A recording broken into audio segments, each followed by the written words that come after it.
नमस्कार, आप देख रहे हैं एएनबी न्यूज। आपके साथ में हूं पूजा परमार। अपने उत्तराखंड में खबरों की शुरुआत करते हैं।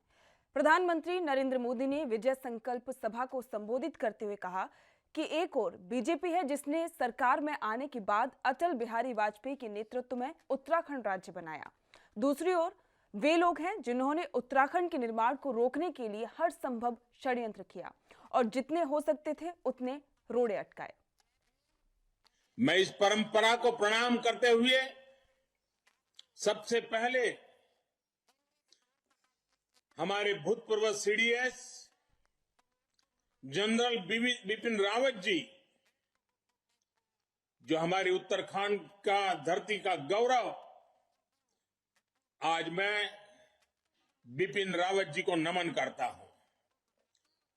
मैं हर उस वीर को नमन करता हूं जिन्होंने उत्तराखंड की धरती से प्रेरणा लेकर देश के लिए अपना सर्वोच्च बलिदान दिया।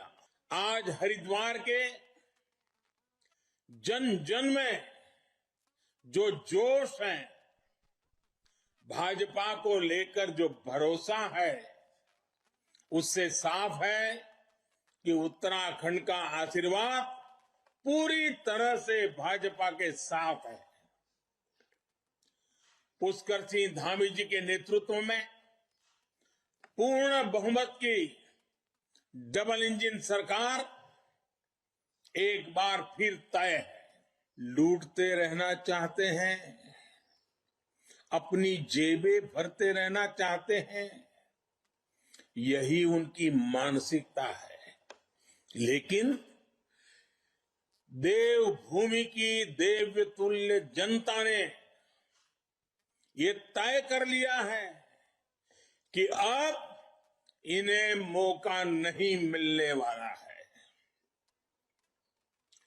ये पुण्य प्रदेश अब इन्हें भ्रष्टाचार का पाप नहीं करने देगा। साथियों, कुछ लोग ऐसे होते हैं जो खुद तो कुछ अच्छा नहीं करना चाहते और कोई दूसरा अच्छा काम कर दे तो उनके पेट में दर्द होने लगता है। उत्तराखंड को लेकर कांग्रेस पार्टी का यही रवैया रहा है। भारतीय जनता पार्टी है जिसने अपनी सरकार में आने के तुरंत बाद अटल बिहारी वाजपेयी जी के नेतृत्व में उत्तराखंड राज्य बनाया। दूसरी ओर वो लोग हैं जिन्होंने उत्तराखंड के निर्माण को रोकने के लिए हर संभव षड्यंत्र किया, जितने हो सकते थे रोड़े अटकाए। तो आप मुझे बताइए, जो लोग उत्तराखंड को राज्य के रूप में देखना ही नहीं चाहते थे, वो उत्तराखंड का विकास होते देखना चाहेंगे क्या? उत्तराखंड के दौरे पर बागेश्वर पहुंचे बीजेपी के राष्ट्रीय अध्यक्ष जेपी नड्डा ने सबसे पहले बागनाथ मंदिर में पूजा की। इसके बाद जनसभा को संबोधित करते हुए कहा कि बागेश्वर एक ऐतिहासिक स्थल है। इस वीर भूमि से कुली बेगार प्रथा के खिलाफ जो लहर चली, उसने आजादी के आंदोलन को धार दी। नड्डा ने विरोधियों पर तंज कसते हुए कहा कि कांग्रेस पार्टी भी आज राष्ट्रीय पार्टी नहीं बल्कि भाई बहन की पार्टी हो गई है। हमारी पार्टी गरीब और अंतिम व्यक्ति की पीड़ा देखती है, उसके लिए काम करती है। हमारी पार्टी किसी को बांटने का काम नहीं करती, हम सबको एक सूत्र में पुरोने का काम कर रहे हैं। और क्या कुछ कहा, सुनिए। आपको जान करके खुशी होगी कि ये जो 3-4 दिन पहले बजट आया, इसमें 60 किलोमीटर पहाड़ी क्षेत्र में रोपवे बनेगा और ये रोपवे टूरिस्ट को बढ़ाएगा, उत्तराखंड में टूरिस्ट को बढ़ाएगा। यह रोपवे भारत के फौज को बॉर्डर तक पहुंचने में मदद करेगा। यह रोपवे ट्रांसपोर्टेशन में आगे बढ़ाएगा और उत्तराखंड इसमें से पूरा लाभ उठाएगा। धामी जी की सरकार में इसको भी हमको अपने ध्यान में, अपने जहन में रखना चाहिए। आपको जानकर खुशी होगी कि रानीबाग, हनुमानगढ़ी नैनीताल ये 12 किलोमीटर का रोपवे जो है इस पर काम शुरू हुआ है।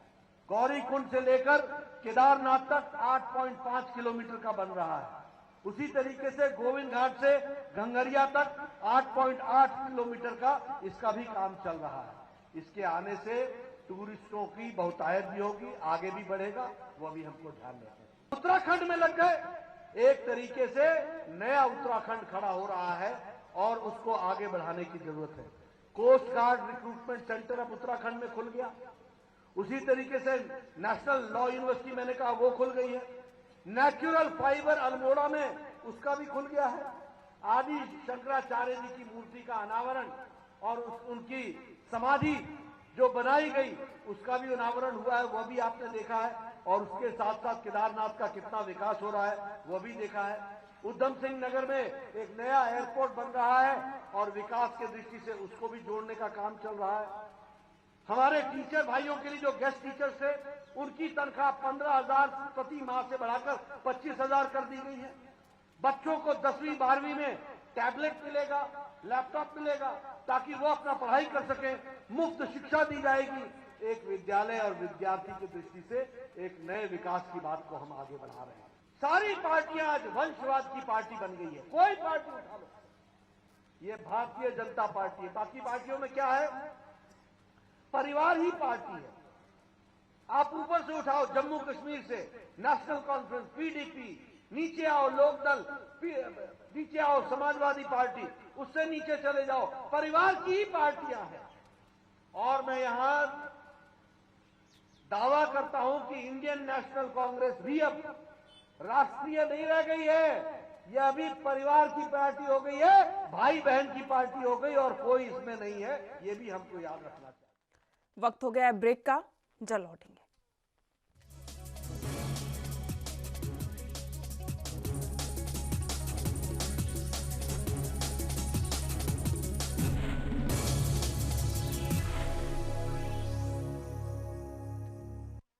ब्रेक के बाद स्वागत है। बढ़ते अगली खबर की ओर। बॉलीवुड अभिनेता अक्षय कुमार अब उत्तराखंड के ब्रांड एम्बेसडर होंगे। उन्होंने देहरादून में उत्तराखंड के मुख्यमंत्री पुष्कर सिंह धामी से मुलाकात की। इस दौरान मुख्यमंत्री धामी ने अक्षय कुमार को पहाड़ी टोपी पहनाई और पुष्प गुच्छ दिए। इस दौरान मुख्यमंत्री पुष्कर सिंह धामी ने कहा कि हमने अक्षय कुमार को एक प्रस्ताव दिया है जिसे उन्होंने स्वीकार कर लिया है। वो उत्तराखंड के ब्रांड एम्बेसडर के रूप में भी काम करेंगे। गौरतलब है कि अक्षय कुमार कई दिन से मसूरी में अपनी फिल्म की शूटिंग कर रहे हैं। उनके साथ अभिनेत्री रकुल प्रीत भी शूटिंग के लिए पहुंची हैं। मुख्यमंत्री धामी ने अक्षय कुमार को केदारनाथ धाम की भी प्रतिमूर्ति भेंट की।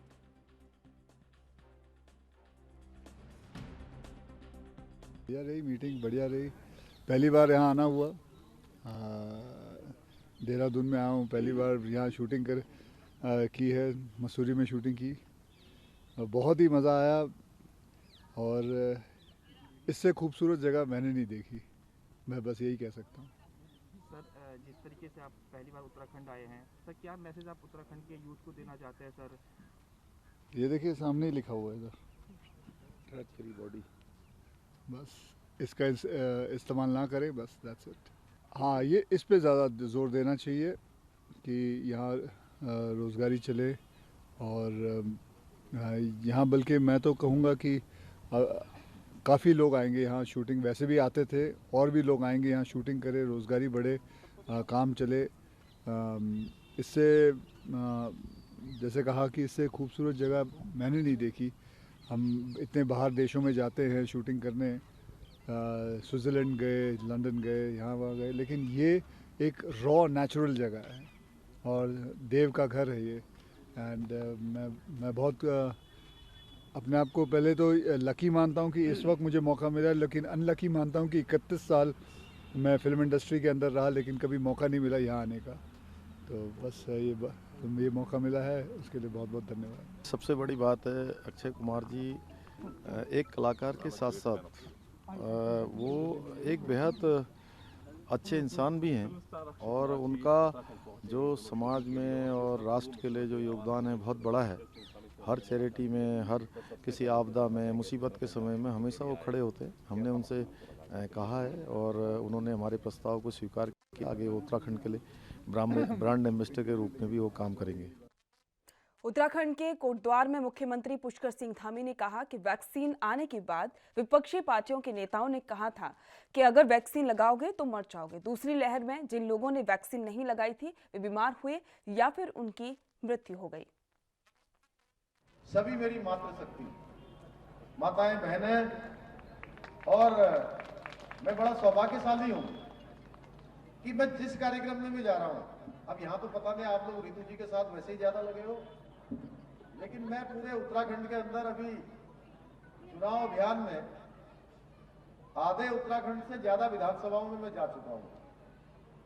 और सच बताऊं तो सब जगह अगर सबसे ज्यादा संख्या किसी की होती है तो हमारी माताओं बहनों की होती है।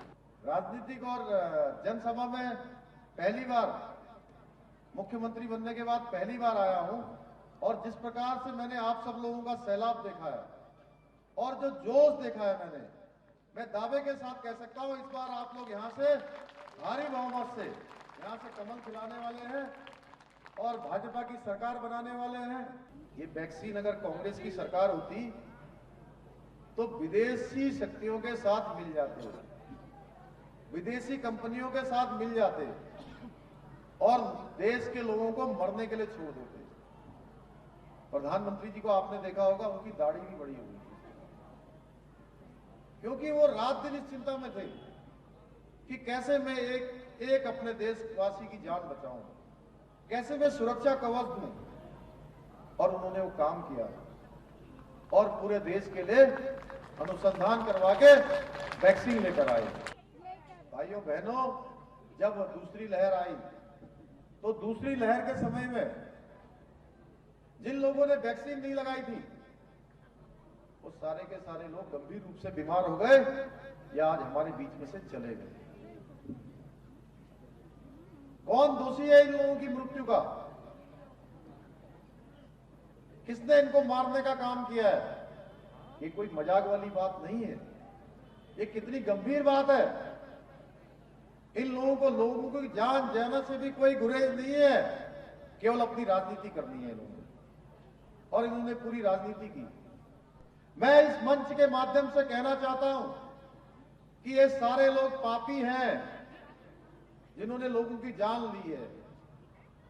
ये पार्टी अपराधी है जिन्होंने लोगों की जान ली है वैक्सीन नहीं लगने दी। भाइयों बहनों, ये सही समय आ गया है कि हमारे बीच में से जिन लोगों की जान गई उसका बदला लेने का ये समय है। मध्य प्रदेश के मुख्यमंत्री शिवराज सिंह चौहान इन दिनों उत्तराखंड में होने वाले विधानसभा चुनावों में लगातार जनसभाएं कर रहे हैं, और इसी के लिए आपको बता दें कि मुख्यमंत्री शिवराज सिंह चौहान ने थराली विकासखंड के चौपता गांव पहुंचकर बीजेपी प्रत्याशी भूपाल राम टमटा के समर्थन में जनसभा को संबोधित किया। इस दौरान शिवराज सिंह चौहान के साथ पूर्व लोकसभा सांसद बलराज पासी, थराली विधायक मुन्नी देवी शाह समेत बीजेपी प्रत्याशी भूपाल राम टमटा भी जनसभा में मौजूद रहे।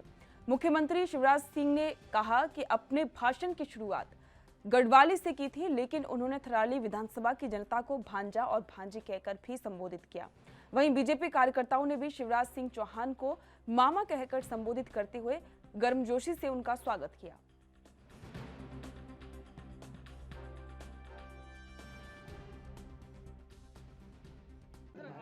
मोदी जी ने उत्तराखंड संवारा और पुष्कर धामी जी के नेतृत्व में उत्तराखंड की सरकार विकास और जन कल्याण के अभूतपूर्व कार्य कर रही है। कांग्रेस के पास कुछ नहीं है, वो 4 धाम की बात करते हैं। देश भर के लिए 4 धाम और श्रद्धा के केंद्र हैं, बाबा केदारनाथ, बद्रीनाथ, गंगोत्री, जमुनोत्री। लेकिन कांग्रेस के लिए तो जहां वो शीश झुकाते हैं उनके 4 धाम है, श्रीमती सोनिया गांधी, श्री राहुल गांधी, श्रीमती प्रियंका गांधी, रॉबर्ट वढेरा। विकास के लिए कुछ नहीं है। राहुल बाबा तो कंफ्यूज है, वो जनरल रावत का ही नाम भी भूल जाते हैं, बिपिन रावत जी का। और अजीब से तर्क देते हैं, भारत 2 भारत हो गया। भारत 2 कौन कर सकता है? जब कांग्रेस की सरकार थी तब भारत के, जब आज़ादी के बाद भारत की स्वतंत्रता भारत को मिल रही थी, उस समय भारत के दो टुकड़े का पाप भी अगर किया था तो कांग्रेस ने किया था। आज तो यहाँ चारों तरफ विकास की लहर चल रही है भारतीय जनता पार्टी की सरकार में, इसलिए जनता भारतीय जनता पार्टी के साथ है और पहाड़ों में भी पूरा प्यार और आशीर्वाद जनता का भारतीय जनता पार्टी को मिल रहा है। निश्चित रूप से जो इतने बड़े विशाल राज्य के 4 बार के मुख्यमंत्री रहे हैं और उनका सानिध्य, आशीर्वाद और मार्गदर्शन आज थराली विधानसभा को मिला है, निश्चित रूप से हमारे कार्यकर्ताओं को एक नई ऊर्जा दे करके गए हैं। मैं दिल से उनका आभार व्यक्त करता हूं। कृतज्ञ हूं मैं कि आज उन्होंने इस सुदूरवर्ती पर्वतीय क्षेत्र में आकर के हमारी जनता को संबोधित किया और गढ़वाली में जिस ढंग से उन्होंने अपनी बात रखी, मैं ये समझता हूँ कि हम सब लोगों के लिए सौभाग्य की बात है। आगे किस तरीके से भारतीय जनता पार्टी निरंतर अपने कार्यकर्ताओं के बल पर, अपने कामों के बल पर 5 साल लगातार क्षेत्र में रहती है और मैंने समझता हूँ कि इसमें किसी प्रकार का भी संदेह है। हमारे कार्यकर्ता 500 साल अपने कार्यों में लगे रहते हैं और मैं इतना आश्वस्त हूँ कि अब की बार 60 पार का जो हमारा संकल्प है, जो नारा है, निश्चित रूप से पूरा होगा। और इसी के साथ अपने उत्तराखंड में फिलहाल इतना ही। देखते रहिए ANV न्यूज़। नमस्कार।